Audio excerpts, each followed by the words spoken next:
Ben Şemus Kartal. Ben Şemus Kartal. Ben sorayım, sen direkt Şemus Kartal olarak girer. Ben Şemus Kartal. Sanki başkasını anlatıyorsun. He, anladım. Ben Şemus Kartal. Şemus Kartal 1980 Batman doğumlu. Evet, aynen öyle. Batman doğumlu. Abi şimdi her biriniz ayrı bir şey söylüyorsunuz. Şemus Kartal 1980 doğumlu.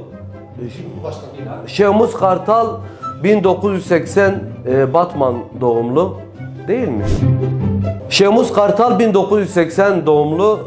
Şemus Kartal 1900 evet. Şemus Kartal 1980 doğumlu. Tamam. Şemus Kartal 1980 Batman doğumlu. Yayında mıyız şimdi? Şemus Kartal 1980 Batman doğumlu. Bunu bir daha alalım mı? Şemus Kartal 1980 doğumlu.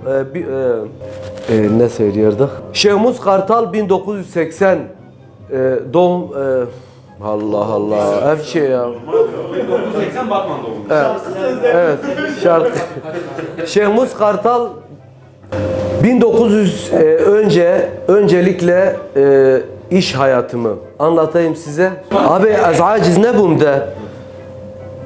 Sanki böyle tam şey yapamıyorum. Yok aslında niye öyle? Niye öyle?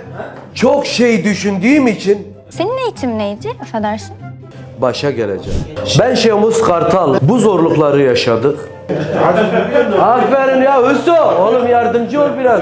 Azat Baltacı orada durmuş bana bakıyor.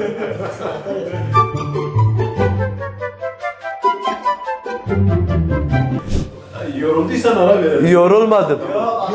Ben müdahale etme. Aslında yok çok güzel. Hiç yorulmuyordum. Var yuvarlan abi.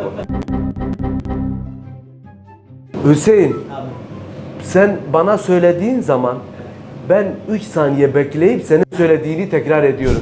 Yayında mıyız şimdi? Hiç unutamıyorum. Ya vallahi unutma artık yani. Öğretmenimiz genelde dış bölgelerde. Doğal diyorsunuz, biz de doğal konuşuyoruz. Sana bir şey söyleyeyim. Seni yok edecek karı. İbne. Kadınlar geldi mayo. Ulan dedim oğlum bu nedir? Ya diyor Şemus abi. Ya kuru tazi bunu. Düğmelerde kaptan. Pıt pıt pıt. Azat sen şimdi bu konuştuğumuz yerler tamam mıdır? İyi dinliyorsun bak. Kafana takılan bir yer varsa yeniden alalım bak. Orası olmadı abi, baştan olmadı. Ben Şemus Kartal. Şemus Kartal 1980 Batman doğumlu.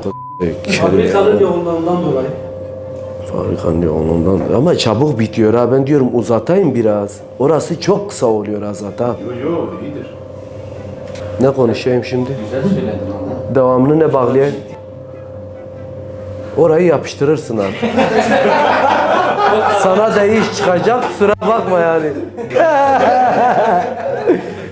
Hatta bana muhtarlık teklifleri de geldi. Evet, bu muhtarlık çalışması.